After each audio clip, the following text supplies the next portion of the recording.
Good morning, students. Today we are going to continue chapter number 10, that is our important industries. Now today's topic is classification of industries. अब industries का भी classification किया है, जैसे कि जिस industries में ज़्यादा कैपिटल, ज़्यादा मनी की ज़रूरत होती है, ज़्यादा पैसों की ज़रूरत होती है, वो लार्ज इंडस्ट्रीज़ होती हैं. फिर जहाँ पे थोड़े से कम पैसों की ज़रूरत होती है कि इन पैसों में मतलब हमारी इंडस्ट्री हमारी सेटअप हो जाएगी, तो उनको हम क्या बोलते हैं, मीडियम इंडस्ट्रीज़. और जो स्मॉल इंडस्ट्रीज़ होती हैं उनमें मनी की कम ज़रूरत होती है, मतलब छोटे से अमाउंट पे हम अपनी इंडस्ट्री खोल सकते हैं, सेटअप कर सकते हैं. ठीक है. Industries can be termed as large, medium और small based on the capital needed to establish them. जो इंडस्ट्रीज़ हैं उनको हम डिवाइड कर सकते हैं लार्ज, मीडियम और स्मॉल इंडस्ट्रीज़ में. ठीक है. और किसके बेस पे, कैपिटल, जो भी उसको कैपिटल की ज़रूरत है, कैपिटल की ज़रूरत के आधार पे हम इंडस्ट्रीज़ को लार्ज, मीडियम और स्मॉल इंडस्ट्रीज़ में हम डिवाइड कर सकते हैं. ठीक है. मतलब अगर लार्ज इंडस्ट्रीज़ में क्या होगी, बहुत ज़्यादा कैपिटल की ज़रूरत होगी, मीडियम में मीडियम कैपिटल की ज़रूरत होगी और स्मॉल इंडस्ट्रीज़ में कम कैपिटल की ज़रूरत होगी. ठीक है. इंडस्ट्री को सेटअप करने के लिए a large scale industry require more investment, many people and heavy machinery to manufacture the products. जो लार्ज स्केल इंडस्ट्रीज़ होती हैं उनमें क्या बहुत ज़्यादा इन्वेस्टमेंट की ज़रूरत होती है, बहुत ज़्यादा पैसों की ज़रूरत होती है. ठीक है. और बहुत सारे लोगों की भी आवश्यकता होती है. ठीक है. और वहाँ पे उन इंडस्ट्रीज़ में, लार्ज स्केल इंडस्ट्री में से हैवी मशीनरी का भी यूज़ किया जाता है प्रोडक्ट्स को मैन्युफैक्चर करने के लिए, प्रोडक्ट्स को बनाने के लिए. ठीक है. Steel plants, oil refineries, fertiliser plants and locomotive are a few example of large scale industries. जैसे कि स्टील प्लांट्स हैं, ऑयल रिफाइनरीज हैं, फर्टिलाइजर्स प्लांट्स हैं और जो लोकोमोटिव इंडस्ट्रीज़ हैं वो क्या है, वो किसके एग्जांपल है, लार्ज स्केल इंडस्ट्रीज़ के एग्जांपल हैं. ठीक है. क्योंकि इसमें बहुत ज़्यादा इन्वेस्टमेंट की ज़रूरत होती है, बहुत ज़्यादा लोगों की ज़रूरत होती है और हैवी मशीनरी की ज़रूरत होती है. Small scale industries employ a few people and use small machines. जो स्मॉल स्केल इंडस्ट्रीज़ होती हैं वहाँ पे कम लोगों की ज़रूरत होती है. ठीक है. और वो छोटी छोटी मशीनों का यूज़ करते हैं. Industries making plastic goods, utensils, brasswares and hosiery are small scale industries.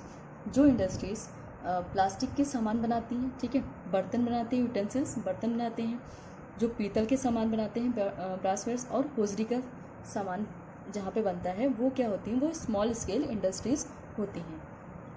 आप डायग्राम में देख सकते हैं, ये हैवी मशीनरीज का यूज़ हो रहा है ना, कार बन रही है, तो ये क्या है, लार्ज स्केल इंडस्ट्रीज़ है.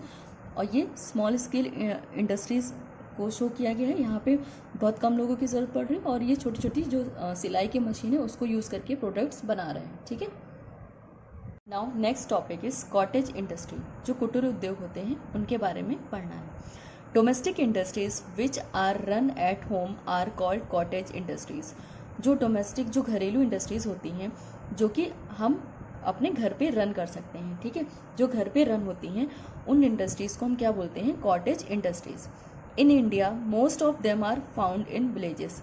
और हमारे इंडिया में, हमारे भारत में ऐसी इंडस्ट्रीज़, डोमेस्टिक इंडस्ट्रीज़ कहाँ पाई जाती हैं, विलेजेस, गाँव में पाई जाती हैं. ठीक है.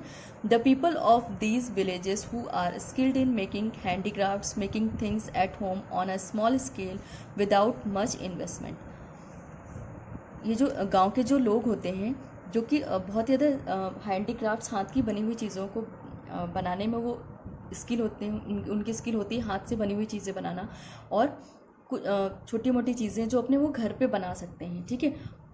स्मॉल स्केल में और बिना किसी बहुत ज़्यादा इन्वेस्टमेंट के. ठीक. They use raw materials which are cheap and available in and around their villages.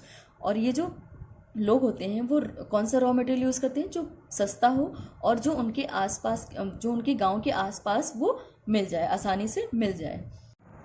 They do not use electric power और लेबर.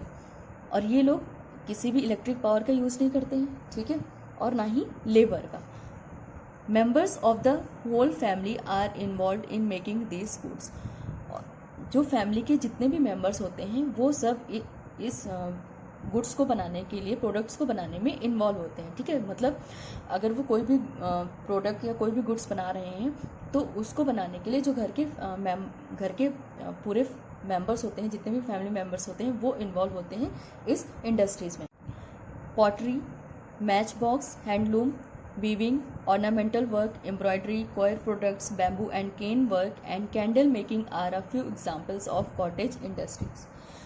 पॉटरी मतलब जो वो मिट्टी के घड़े बर्तन बनाते हैं, मैच बॉक्स, माचिस, हैंडलूम, हथकरघा, वीविंग, बुनाई, ऑर्नामेंटल जो सजावट का काम होता है, ठीक है, एम्ब्रॉयडरी कढ़ाई का वर्क, कॉयर प्रोडक्ट्स जो बैम्बू का यूज़ करके जो प्रोडक्ट्स बनाते हैं, कैंडल बनाते हैं, ठीक है। तो ये सब किसके एग्जाम्पल हो गए? कॉटेज इंडस्ट्रीज़ के एग्जाम्पल हो गए।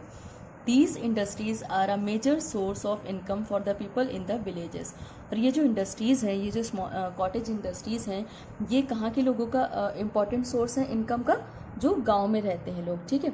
जो जितने भी लोग जो लोग गांव में रहते हैं उनके लिए जो इनकम का, मनी का जो इम्पॉर्टेंट सोर्स है वो कॉटेज इंडस्ट्रीज़ या जो भी वो काम करते हैं वो उनका कॉटेज इंडस्ट्रीज़ उनका इम्पॉर्टेंट सोर्स होता है। The handicrafts of various states are also exported to other countries. जो हैंडीक्राफ्ट चीज़ें होती हैं अलग अलग स्टेट्स की, वो दूसरी कंट्रीज़ में एक्सपोर्ट की जाती हैं, ठीक है। उनको सेल करने के लिए दूसरी कंट्रीज़ में एक्सपोर्ट किया जाता है। Our country earns a good foreign exchange from this. और हमारी कंट्री को इससे बहुत ही ज़्यादा अच्छा फॉरेन एक्सचेंज मिलता है, ठीक है। These handicrafts also highlight the cultural heritage of our country। और ये जो हैंडीक्राफ्ट्स हैं ये हमारे जो सांस्कृतिक कल्चर जो विरासत है हमारी उसको हाईलाइट करते हैं, ठीक है। So thank you class.